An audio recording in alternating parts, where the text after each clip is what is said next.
Hello ladies and gentlemen, Papa here. I welcome you to my beginner's manual to Dungeon Overlord. We shall now talk about, guess what? Friendly hint. Creatures! Yay! That's right. As we just witnessed, that didn't work out too well. So I will have to use a technique called monologuing into the audience's face and combine it with a little bit of barbaric visualization. I could have given you all those little creature graphics, but I want you to unravel that mystery for yourself. Furthermore, we are here to learn and not for some kind of cognitive orgasm. So let's get right to it. And we start off with goblins, the backbone of our evil plans. Insert random madness sound right here. They mine all your nodes, are your local dealers, and in charge of trading. They build all your rooms, pick up all your resources. That's right. They neither have an happiness attribute nor an efficiency one.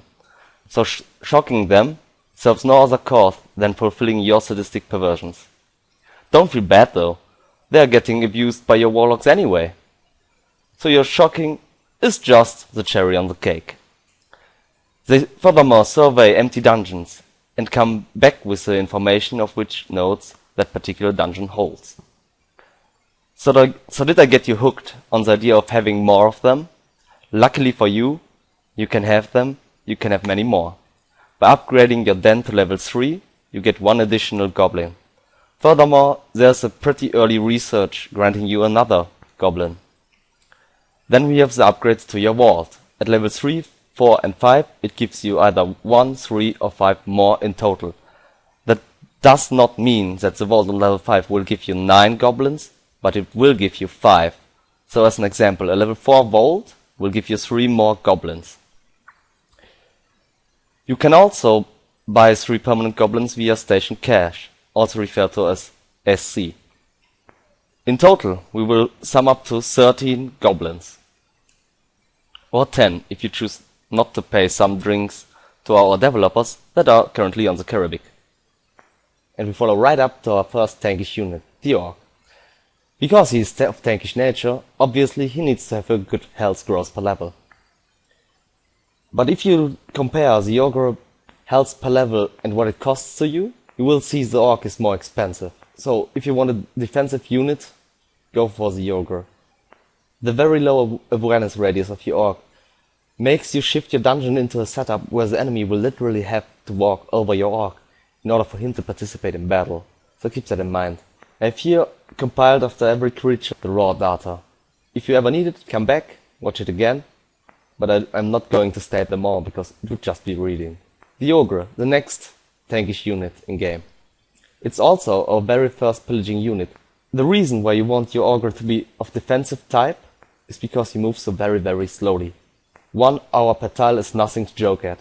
If you send him on a mission only 5 tiles away, he's already a goner for half the day. However, his health growth is very, very good.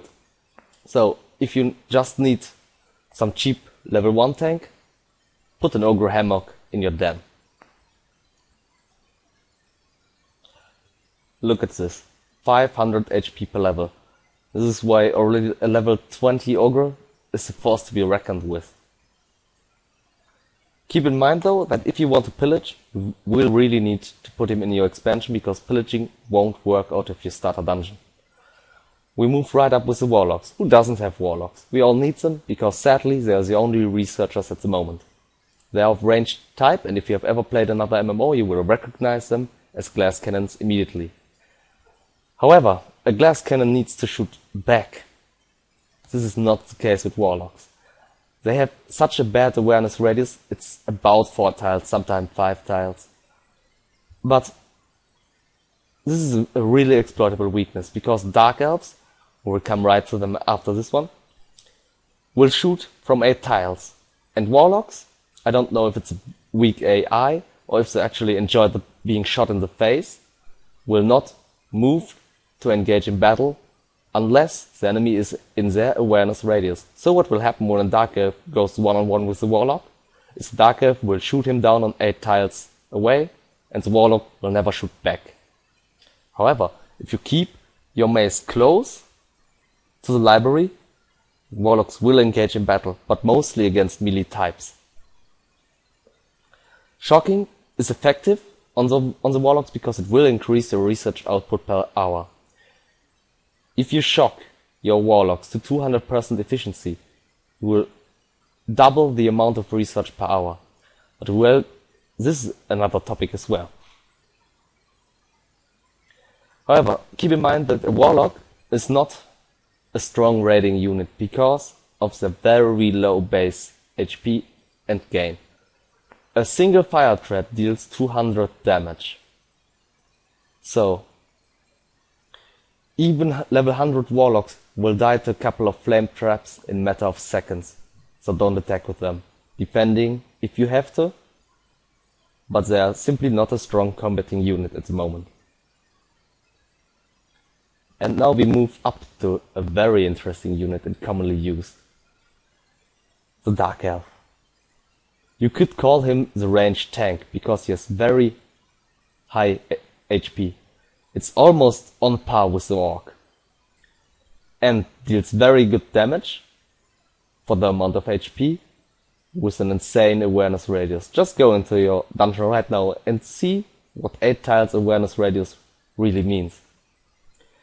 And what I told you about the Warlock not engaging the Dark Elf is true for every other unit as well, because the Orc won't go to the Dark Elf to hit him. The Dark Elf is like a sniper, and therefore a very, very good attacker.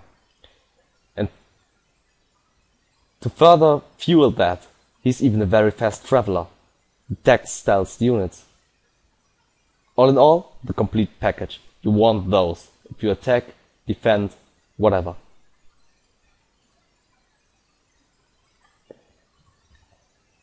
Keep in mind though that their leveling furniture is not placed in the guard post but in the temple.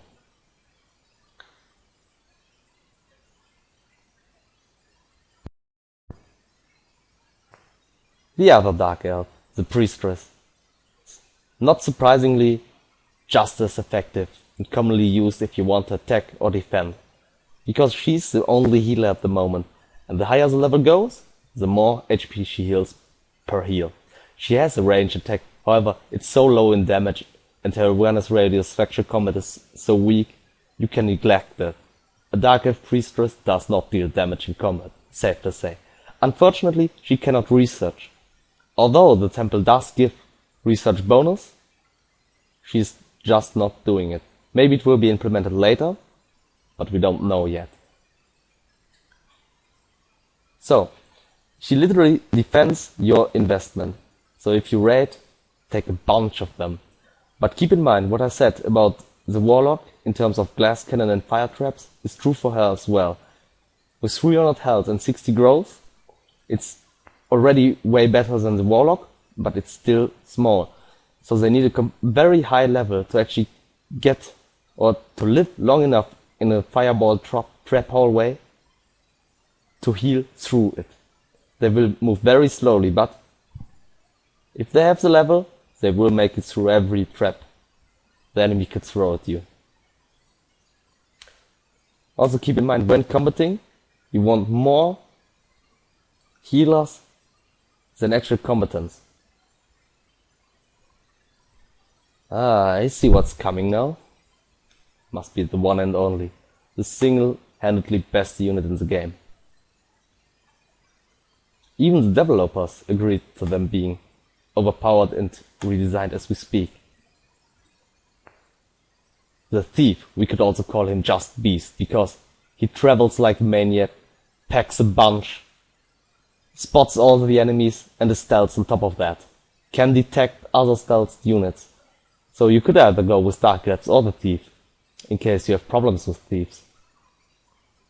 It disarms all trap hallways, which is so you want them on raiding parties as well. So I'm asking, what is there they cannot do?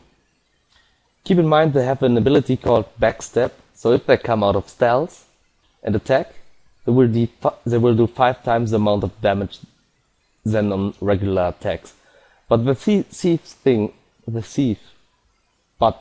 is so good, I need to cover him in his own chapter, because there's actually a playstyle revolving around that unit alone.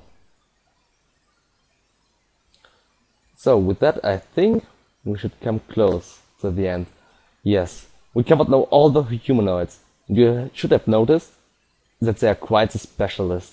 And with the undead units, this should change according to the developers. However, when we look at units like the Ghost, it's not really true, because the Ghost is really the best and specialized scout there is. However, the developers stated that undead are more the jack of all trades, so I didn't cover them right now, because on the one hand they come relatively late, so this is nothing to do in a beginner's guide, and we don't know how they actually will be in the end game, so it could be a whole lot of waste. The same holds true for the demons. They are simply there, but they are worse than humanoids. Stick with humanoids right now. Don't waste your resources. So we've reached the end of this little guide.